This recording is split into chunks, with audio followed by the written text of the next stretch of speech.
आपको थोड़ा आश्चर्य होगा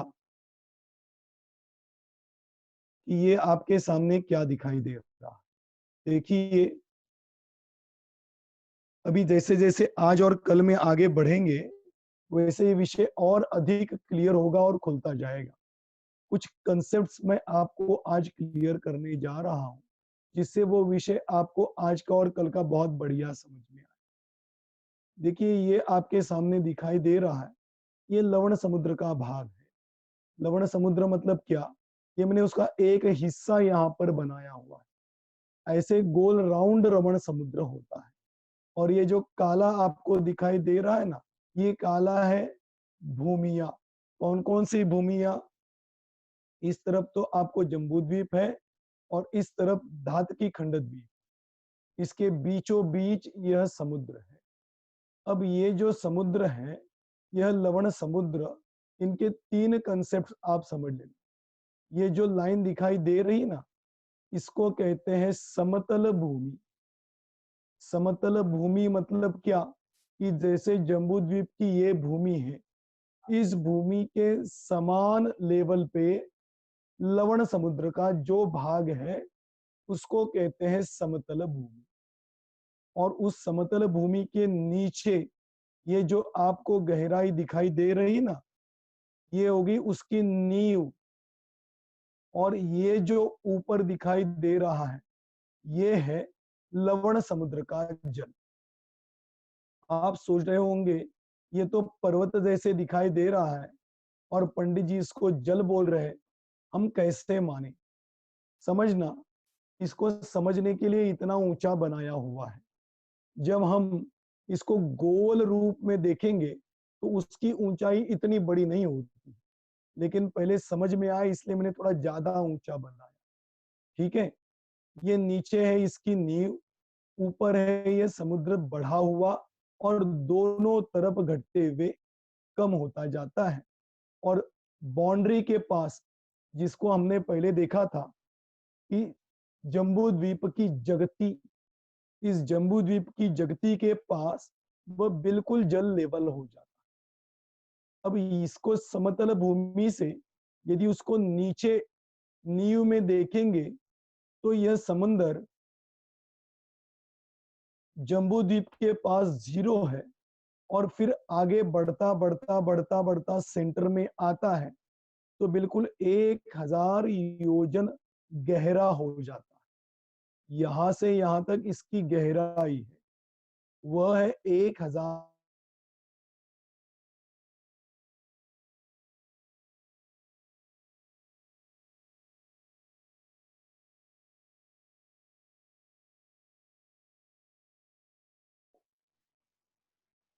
हो गई? स्क्रीन नहीं आया अभी?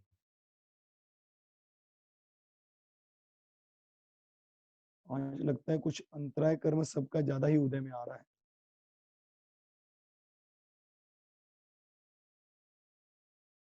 हाँ, आ गया स्क्रीन पे। अब देखिए, यह आपको जो दिखाई दे रहा है, यह लवण समुद्र बिल्कुल सेंटर में। अब लवण समुद्र की चौड़ाई कितनी है? 2 लाख योजन है। इस 2 लाख योजन का सेंटर लेंगे तो 1 लाख योजन होगा। और 1 लाख योजन के सेंटर में यदि हम इसकी नींव देखेंगे तो बिल्कुल पूरी की पूरी 1000 योजन गहरी। वहां से कम होते होते जल का प्रमाण कम हो रहा है और भूमि का प्रमाण बढ़ रहा है। और जहां पर जम्बू द्वीप है, वहां पर बिल्कुल जीरो हो जाता है। इस तरफ भी इसी प्रकार का है। अब दूसरी बात यह समझनी है कि यह नींव बिल्कुल सेंटर में 10,000 योजन, मतलब अपन ने इस लवण समुद्र का सेंटर निकाला तो 1 लाख योजन। इस 1 लाख योजन के राइट हैंड में 5,000 योजन और लेफ्ट हैंड में 5,000 योजन। ऐसे इसका प्रमाण निकालेंगे तो समझना 10,000 योजन, जैसे मैं आपको यहाँ पर दिखाने जा रहा हूँ।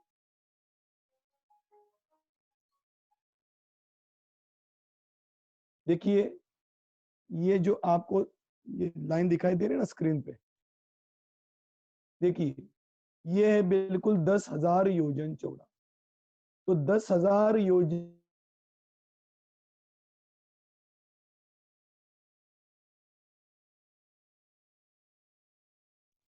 और फिर दोनों तरफ बढ़ घटती हुई इन दोनों द्वीपों के पास कम हो जाती।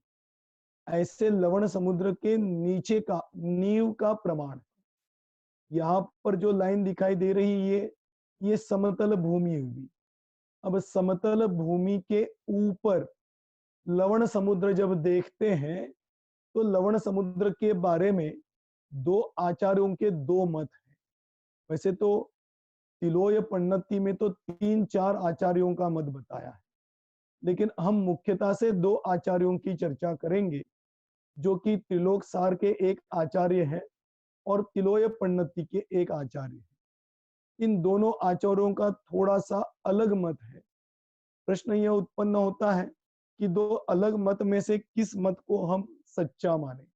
देखना, सभी आचार्य हमारे लिए समान है, इसलिए किसी भी आचार्य को झूठ कहना और किसी भी आचार्य के मत को सच्चा कहना, इसके लिए हमारी जिह्वा नहीं उठ पाएगी। इसलिए हम दो मत हैं, उन दो मतों को अलग अलग प्रकार से समझेंगे। एक अपन पहली चर्चा करते हैं वह त्रिलोक सार के आधार पर। त्रिलोक सार के आधार पर इसलिए बता रहा हूं क्योंकि कल हम जो लवण समुद्र में सूर्य चंद्र इनका प्रमाण देखेंगे तो उसके लिए यह प्रमाण समझना आपके लिए बहुत जरूरी है, और आज के विषय के लिए भी यह प्रमाण समझना जरूरी है। तो त्रिलोक सार में समतल भूमि से लवण समुद्र की सामान्य ऊंचाई सेंटर में 11,000 योजन ऊंची बताई। वैसे ये आपको ऊंचा लग रहा है, लेकिन इसको जब 2 लाख प्रमाण में फैलाएंगे तो ये इतना ऊंचा नहीं होगा। लेकिन अभी समझने के लिए मैंने निकाला है, तो यह जो लवण समुद्र है यह 10,000 योजन चौड़ाई और 10,000 योजन गहराई के पास बिल्कुल स्ट्रेट है, और उसके बाद घटता घटता घटता घटता घटता जम्बू द्वीप और धातकी खंड द्वीप के पास कम हो जाता है और द्वीप के पास बिल्कुल जीरो हो जाता है। लेकिन सेंटर में यदि हम देखेंगे तो सेंटर में यह लवण समुद्र, ध्यान देना शब्दों को भी, त्रिलोक सार के आधार से सेंटर में लवण समुद्र ऊंचाई की अपेक्षा 11,000 योजन ऊंचा। कितना बताया? 11,000 योजन ऊंचा। फिर उसके ऊपर क्या दिखाई दे रहा है? जब ये ज्वार और भाटा होता है तो जब पानी बढ़ता है तो बढ़ेगा तो यह 11,000 योजन के ऊपर 5,000 योजन ऊंचा हो जाता। तो कितना हुआ? 16,000 योजन ऊंचा है। समतल भूमि से यह 16,000 योजन ऊंचा हो जाता है। क्या हो जाता है? सेंटर में पानी का प्रमाण, और उधर इधर से नीचे घटता हुआ इधर आएगा, इधर से घटता हुआ नीचे इधर आएगा। इस प्रकार से लवण समुद्र त्रिलोक सार के अपेक्षा से हमेशा सेंटर में 11,000 योजन ऊंचा होता है। और जब पानी बढ़ता है, कब बढ़ता है? तो शुक्ल पक्ष और कृष्ण पक्ष के माध्यम से आज हमें चर्चा करनी। तो जब बढ़ता है तो वो 5,000 योजन ऊंचा चला जाता है और वहां से घटता हुआ नीचे चला आता है। ये लवण समुद्र का त्रिलोक सार के आधार से किया गया कथन। अब दूसरा कथन समझते हैं। ये जो आपको दिखाई दे रहा है ये कथन तिलोय पन्नति के आधार से चर्चा कर। तो तिलोय पन्नति में इसी लवण समुद्र का प्रमाण बताया। यह लवण समुद्र चौड़ाई में 2 लाख योजन है, गहराई में सेंटर में, जो अभी अपने सेंटर देखा था ना, जैसे यहां पर सेंटर देखा था वैसे यहां पर भी देख लो। देखिए सेंटर में गहराई में 10,000 योजन गहरा और 10,000 योजन समान है। मतलब पूरा पानी भरा हुआ है 10,000 योजन तक, और 10,000 योजन के बाद कम होता होता होता होता दोनों द्वीपों के पास बिल्कुल जीरो लेवल पे पहुंच जाता। जैसे पूर्व की तरफ होता है वैसे पश्चिम की तरफ भी होता है। इसलिए ये समतल भूमि से लवण समुद्र गहराई में सेंटर में 1,000 योजन गहरा है, और फिर घटता घटता घटता जीरो हो जाता। अब ये दोनों आचार्यों का मत समान है।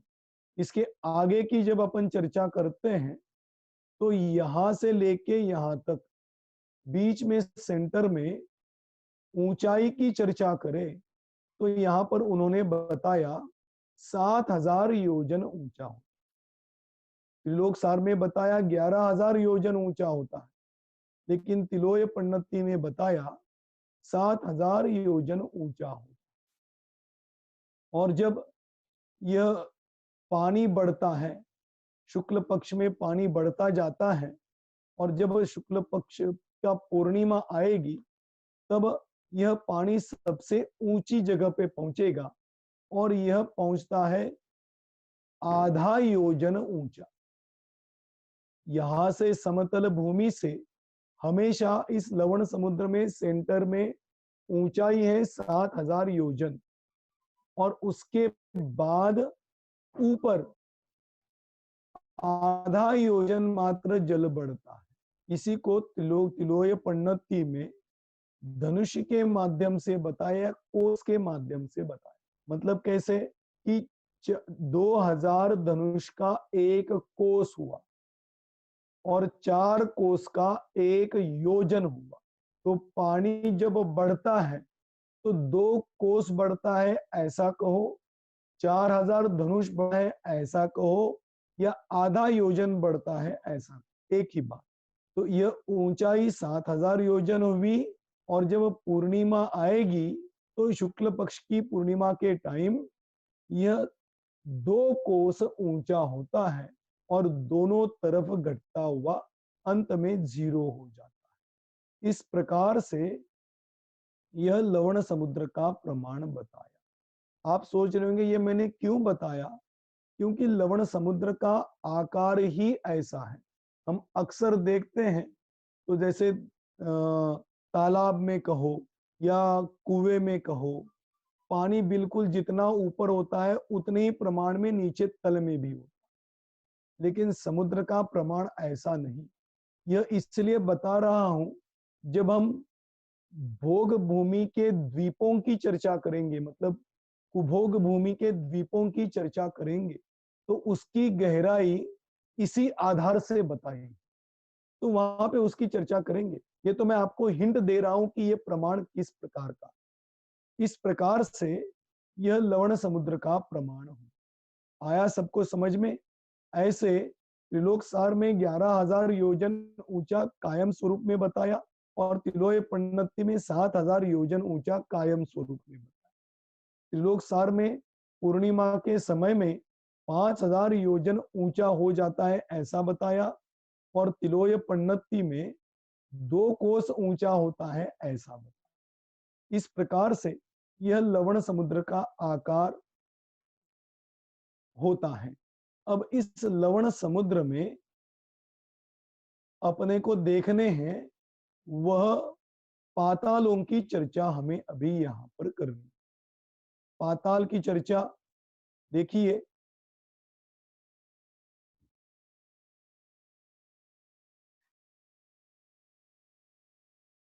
अब यह आप देख रहे हैं, यह पाताल कल अपन ने देखा था ना, सामान्य रूप से 4 दिशा में 4 पाताल होते हैं।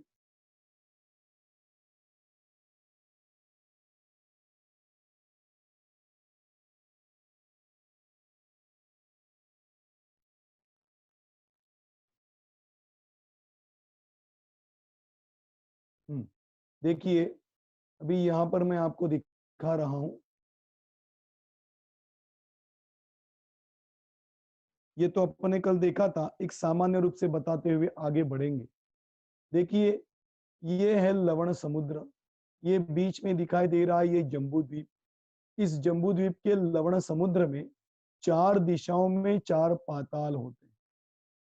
मतलब देखा जाए तो इस तरफ तो है धातकी खंड द्वीप, इस तरफ है जम्बू द्वीप। इस धातकी खंड द्वीप से अंदर की तरफ जाए या जम्बू द्वीप से अंदर की तरफ जाए तो 95,000 योजन अंदर जाने के बाद, मतलब इसको अपन कहें कि इन दोनों द्वीपों के तटों से समुन्दर के बीच में यदि जाया जाए तो 95,000 योजन यहाँ से, 95,000 योजन यहाँ से, मतलब 95,000 योजन इधर से भी और इधर से भी अंदर जाते हैं तो बीच में एक दिशा में एक बहुत बड़ा पाताल होता, जिसकी चौड़ाई मुख जिसे कहा जाता है यह है 10,000 योजन। ठीक है, जैसे पूर्व दिशा में है ऐसे ही यह पाताल दक्षिण दिशा में भी है। जैसे दक्षिण दिशा में है वैसे पश्चिम दिशा में है, जैसे पश्चिम दिशा में है वैसे उत्तर दिशा में। तो ये 4 दिशाओं में, मुख्य दिशाओं में ये 4 बड़े बड़े पाताल हैं जो कि दोनों तरफ की तटों से 95,000 योजन लवण समुद्र में चले जाते हैं। तो 10,000 योजन चौड़े इन पातालों का प्रमाण है। यह सबसे बड़े पाताल हुए। इनकी 4 विदिशाओं में 4 मध्यम पाताल होते। यह पाताल इन 4 दिशाओं के बीच में जो विदिशाएं हैं वहां पर होते हैं। देखिए, इसकी चौड़ाई है 10,000 योजन। इस मध्यम पाताल की चौड़ाई है 1,000 योजन। इतने चौड़े यह पाताल 4 उपदिशाओं में होते। तो कितने हुए ये मुख्य 4 पाताल, ये उपदिशाओं में मध्यम पाताल।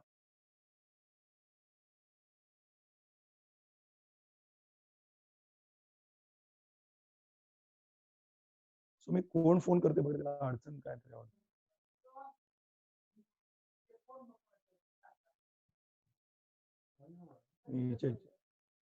देखिए, यह जो 4 पाताल है, कनेक्शन अनअवेलेबल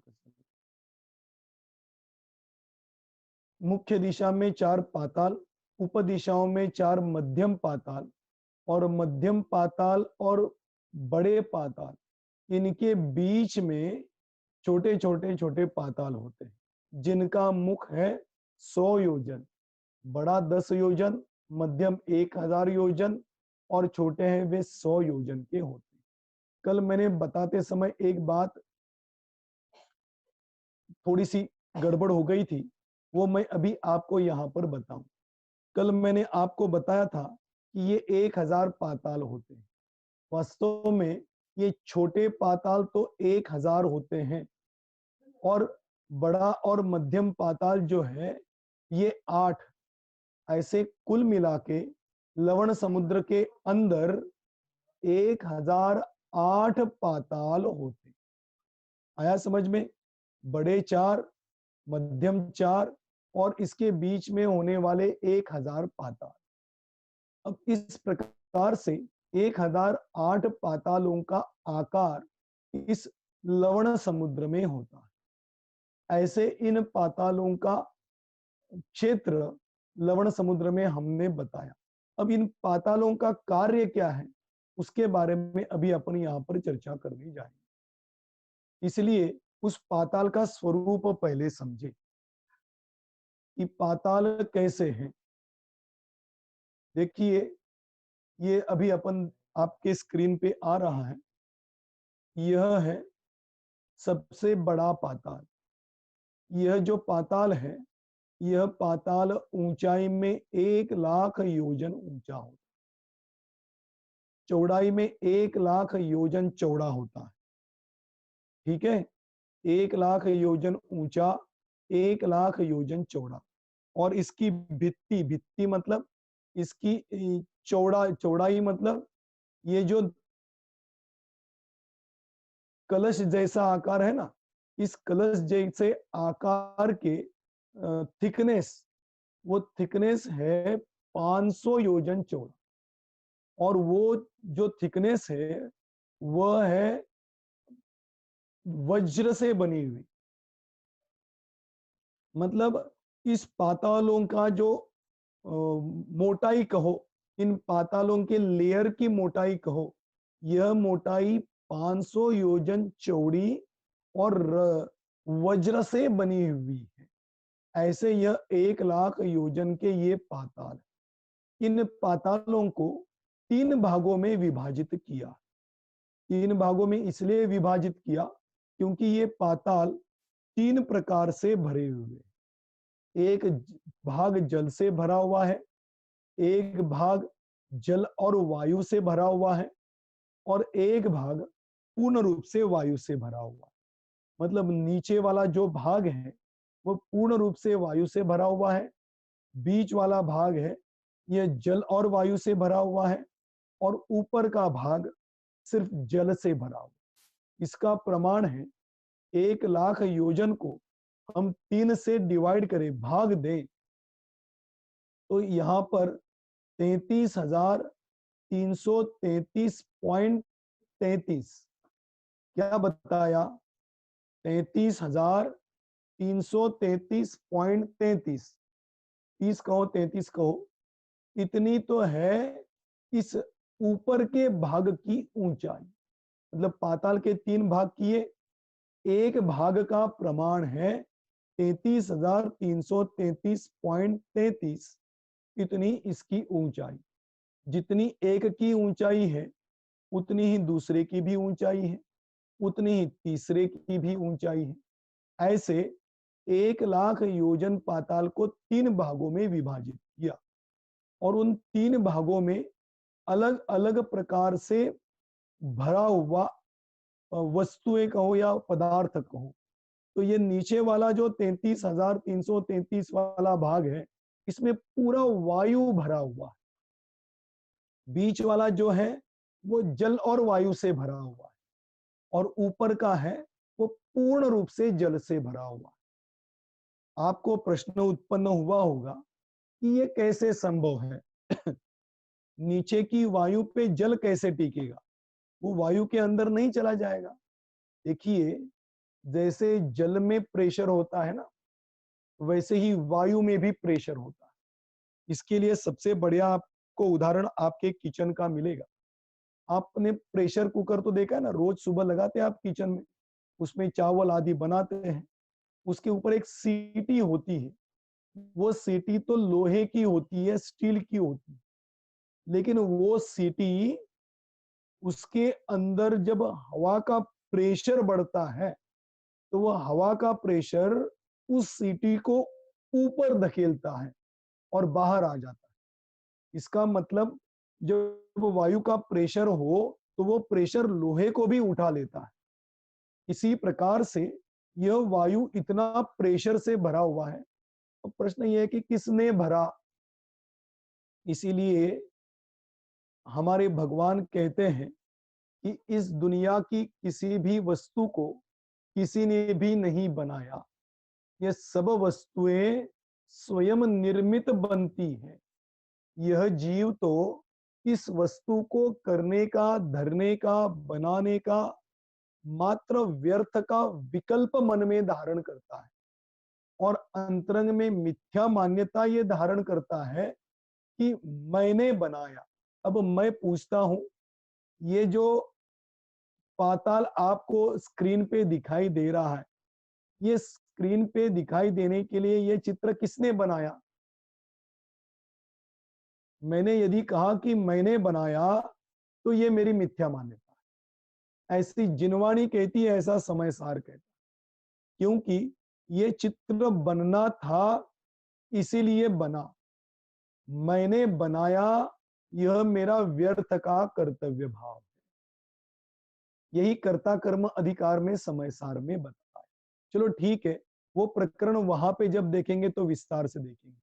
अभी तो यह देखना कि ये वायु का प्रेशर इतना अधिक होता है कि वो ऊपर जल से नीचे नहीं आने देता। जल ऊपर ही रहता है और वायु नीचे ही रहती है, और बीच वाला जो भाग है ये जल और वायु से पूरी तरह से भरा हुआ। ऐसा यह सबसे ऊंचा पाताल है। ठीक है, अब हम इस पाताल को देखने के लिए अभी थोड़ी चर्चा करेंगे, वो पक्ष की करेंगे। देखिए, एक महीने में 2 पक्ष होते हैं। पक्ष मतलब 15 दिन को कहते हैं पक्ष। जैसे आप देखते हैं ना, मासिक जो आते हैं वह पाक्षिक मासिक भी होते हैं। पाक्षिक मतलब 15 दिन में आने वाले मासिक को पाक्षिक मासिक कहते हैं। मतलब 15 दिन को पक्ष कहते हैं, और 15 दिन में पक्ष बदलता है। 15 दिन के लिए कृष्ण पक्ष होता है और 15 दिन के लिए शुक्ल पक्ष होता है। कृष्ण पक्ष और शुक्ल पक्ष किसे कहते हैं, थोड़ा समझना। ये तो ज्योतिष देवों की जब चर्चा करेंगे तो वहां पे आने वाला प्रकरण है, लेकिन उसका यहाँ पे कुछ संबंध है। अब देखना, समुद्र देख रहे हैं, लवण समुद्र, लेकिन इस साथ में ज्योतिष देवों का प्रमाण भी समझना जरूरी है। वो तो कल भी आपको पता चलेगा। और साथ में नरक का प्रमाण देखना भी जरूरी है, वो मैं आपको अंत में बताने वाला हूं। तो यह जो पाक्षिक मतलब, देखो, शुक्ल पक्ष और कृष्ण पक्ष। शुक्ल पक्ष किसे कहते हैं कि अमावस्या से पूर्णिमा तक एक एक बढ़ने वाले दिन को शुक्ल पक्ष कहते हैं। शुक्ल मतलब सफेद, सफेदी की तरफ बढ़ने वाले दिन के क्रम को शुक्ल पक्ष कहते हैं। सफेदी क्यों? क्योंकि शुक्ल पक्ष में आपने ये भी देखा होगा, पूर्णिमा में चंद्र पूरा पूरा हो जाता है और अमावस्या में पूरा मिट जाता है। तो अमावस्या से जब पूर्णिमा की तरफ बढ़ते हैं तो चंद्र की कोर थोड़ी थोड़ी थोड़ी थोड़ी थोड़ी बढ़ती जाती है, और जब पूर्णिमा आती है तो पूरा चंद्र हो जाता है। तो वो क्या हुआ, बढ़ने के लिए सफेदी बढ़ी। एक सामान्य रूप से कह रहा हूं, अब सफेदी तो समझने की बात है, प्रतीकात्मक बातें हैं, लेकिन सफेदी के बढ़ने को कहा शुक्ल पक्ष, और अंधेरे के बढ़ने को या कालीमा के बढ़ने को कहा कृष्ण पक्ष। ठीक है, तो अमावस्या से पूर्णिमा तक हो गया शुक्ल पक्ष, और पूर्णिमा से अमावस्या तक हो गया कृष्ण पक्ष। अब ये जो 2 पक्ष है, इन 2 पक्षों में इन पातालों में होने वाले इन 3 वस्तुओं में गड़बड़ हो जाती। गड़बड़ होती है मतलब ऊपर जल, नीचे वायु, बीच में दोनों मिक्स। यह जो प्रमाण है, और यह प्रमाण ऊंचाई में कितना है, 33,333.33, ये प्रमाण है। जब पूर्णिमा से अमावस्या या अमावस्या से पूर्णिमा तक यह प्रमाण बढ़ता है, मतलब शुक्ल पक्ष की ओर बढ़ने वाले दिन है, उस समय यह जो पाताल है, इन पातालों में इन तीनों का प्रमाण घटता बढ़ता है। कैसे घटता बढ़ता है, जब शुक्ल पक्ष की ओर बढ़ते हैं तो ये वायु का प्रमाण बढ़ता जाता है। कहां पे बढ़ेगा, बीच वाले भाग में बढ़ेगा। इसको वहां पे त्रिलोकसार में या तिलोय पन्नति में कहा है कि ये वायु, ये जल, इसमें होने वाला जल वायु रूप से परिणमित होता। मतलब ये वायु पहले तो 33,333 इतनी ऊंचाई पे थी। अब जब कृष्ण पक्ष से शुक्ल पक्ष की ओर बढ़ते हैं तो ये वायु का प्रमाण यहां ऊपर बढ़ता जाए, और इसमें से जो जल है वह वायु रूप से परिणमित होगी, और जब पूर्णिमा आएगी तो ये पूरा का पूरा भाग भी वायु रूप में परिणमित होगा। कैसे, ये देखिए, ऐसे जल था, इसमें जल मिश्रित वायु थी, वह बढ़ते बढ़ते बढ़ते बढ़ते 15 दिन में पूरा वायुमय बन गया। समझना, अब जो ये वायु बना, ये कौन से पक्ष में बना? शुक्ल पक्ष में बना। और जब शुक्ल पक्ष में मतलब पूर्णिमा से अमावस्या तक बढ़ते हैं, समझना, ये इसी के ऊपर ये ज्वार भाटा अवलंबित है, इसलिए मैं ये समझा रहा हूं। और जब पूर्णिमा से अमावस्या मतलब कृष्ण पक्ष में बढ़ते जाते हैं, तो यहाँ का जल बढ़ता बढ़ता यहाँ पर फैल जाता है। मतलब यहाँ का वायु जो है वह जल रूप से परिणमित होती है। आप सोच रहे होंगे वायु जल में परिणमित हो रही, जल वायु में परिणमित हो रही, ये कैसा हो रहा है? देखिए, आप इसको तत्वार्थ सूत्र के आधार से समझे। तत्वार्थ सूत्र में ये जो उद्गल है, इन पुद्गलों को उनकी पर्यायों के माध्यम से कहा कि जो पुद्गल द्रव्य होते हैं उसकी अलग अलग पर्यायें होती है। ठीक है, तो ये जल भी एक पुद्गल है, वायु भी एक पुद्गल है। तो जल यह पुद्गल द्रव्य की एक अवस्था है, वायु ये पुद्गल द्रव्य की एक अवस्था है। तो ये पुद्गल द्रव्य उसकी वायु रूप में परिणमित हो रहा है तो उसकी अवस्था बदल गई, जल रूप में परिणमित हो रहा है तो उसकी अवस्था बदली। ऐसे ये बीच वाला जो भाग है, यह पूर्णिमा से अमावस्या मतलब शुक्ल पक्ष में जाता है तो वो जल वायु रूप से परिणमित होता है, और जब कृष्ण पक्ष की ओर जाता है तो वह वायु जल रूप से परिणमित होती है। आया समझ में? ऐसे ये शुक्ल पक्ष और कृष्ण पक्ष में परिणमित होता है। इसका गणित भी बताया है, मैं सामान्य रूप से उसका गणित अभी 1-2 मिनट में बता के अपन यहीं पे रुकते हैं, समय हो गया थोड़ा सा। इस बार अंधेरे ने, लाइट ने गड़बड़ कर दी, इसलिए प्रकरण नहीं चल पाया। लेकिन फिर भी देखिए, अब ये जो दिखाई दे रहा है आपको, ये बीच वाला भाग है, इसका पाताल का बीच वाला भाग। यह कितना ऊंचा है? 33,333.33। अब 15 दिन में यह पाताल का बीच वाला भाग या तो वायु रूप में परिणमित होगा या तो जल रूप में परिणमित। लेकिन ऐसा नहीं हो सकता है कि पहले दिन से 14वें दिन तक पूरा वायु और जल से भरा था और 15वें दिन में एकदम से वायु रूप से परिणमित, या 15 दिन तक जलवायु में था और 15वें दिन में एकदम जल में परिणमित हुआ, ऐसा नहीं होता। तो वह हर दिन बदलता जाता है, मतलब 15 दिन में एक एक लेयर कम कम ज्यादा होती जाती। वह कैसे? इसका प्रमाण है 33,333। इसको अपन 15 से भाग देवे। 15 से क्यों भाग दे रहे? क्योंकि 15 दिन में इसमें पूरा परिवर्तन होने वाला है। तो 15 दिन में पूरा परिवर्तन होगा, उसको 15 से भाग देंगे तो एक दिन में यह कितना परिणमित होगा इसका प्रमाण निकले। वो कितना है? तो उसको बताया 2222.22। ये जो है ना, यहां से लेके यहां तक ये प्रमाण है। दिखाई दे रहा है ना आपको? यहां से लेके यहां तक 2222.22 इतना एक दिन में या तो वायु रूप से परिणमित होगा या तो जल रूप से परिणमित होगा।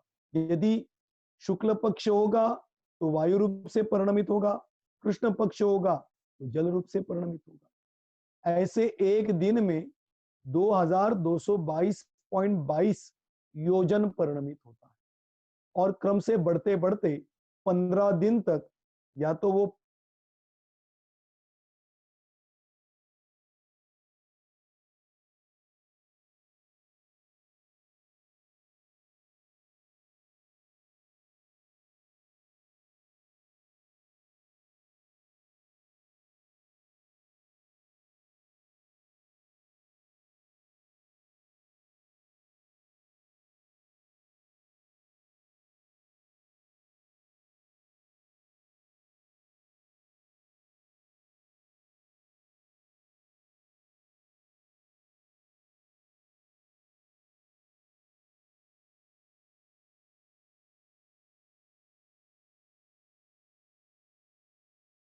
परिणमित होगा। अब एक बात बता के यहीं पे अपन रुकते हैं, फिर विस्तार आगे देखेंगे, ठीक है।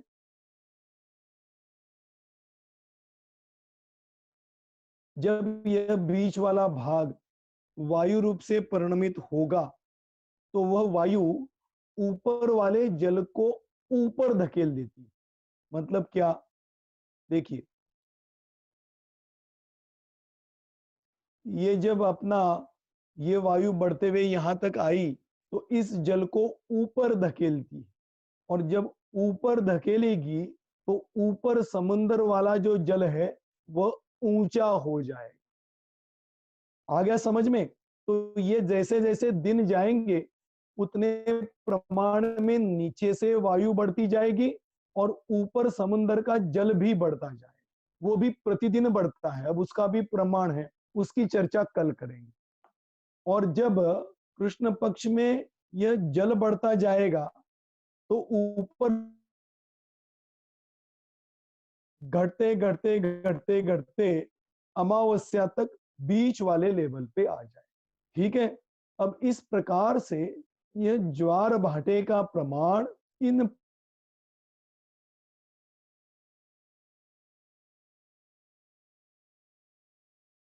प्रमाण देखेंगे।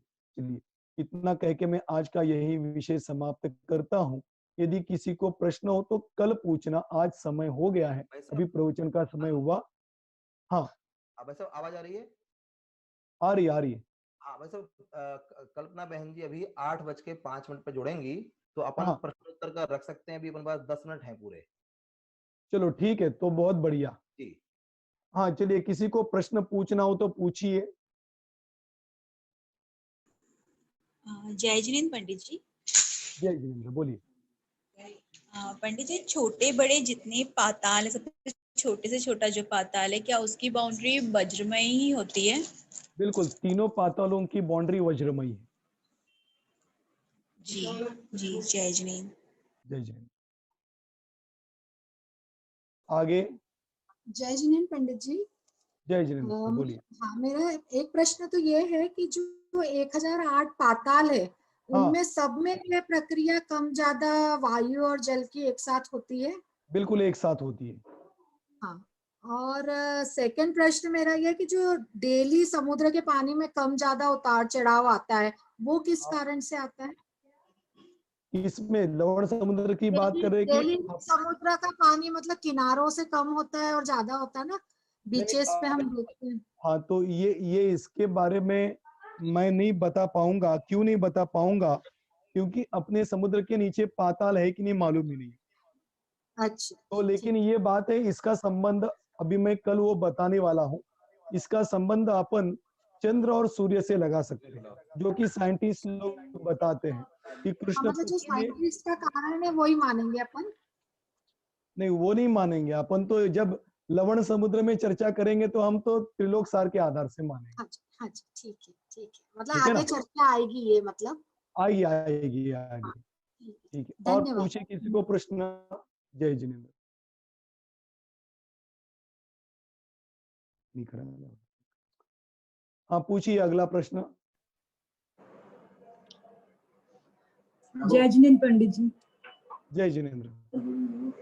जहाँ जहाँ पे पाताल होते हैं बस उतनी उसी जगह पे ज्वार भाटा आता है कि पूरे समुद्र में आता है? नहीं नहीं नहीं नहीं, वो पूरे समुद्र में आएगा। वो कैसे आएगा मैंने पहले बताया था, फिर भी कल रिपीट करूंगा कि जब बीच में 10,000 योजन मैंने आपको दिखाया ना स्ट्रेट, उस 10,000 योजन के बाजू में भी जल बढ़ता है।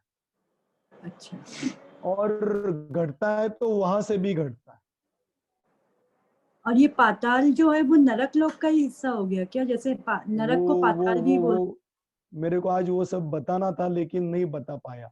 वो नरक में कैसे है वो आपको 3 डायमेंशन में पूरा कल दिखाई देगा। उसका मैंने निकाला है नक्शा, उसमें बहुत क्लियर होगा, बताने की भी जरूरत नहीं पड़ेगी। ठीक है, थैंक यू। जय जिनेन्द्र। अगला प्रश्न पूछिए।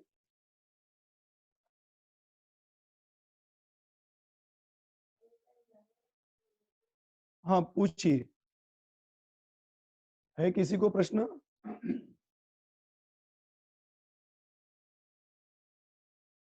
है किसी को कोई प्रश्न? हाँ, जय जिनेन्द्र पंडित जी। हाँ आपने ये जो बताया वायु का प्रमाण बढ़ता है और पानी का प्रमाण भी बढ़ता है, तो वो उसका कारण क्या है, वो कैसे पता चलेगा?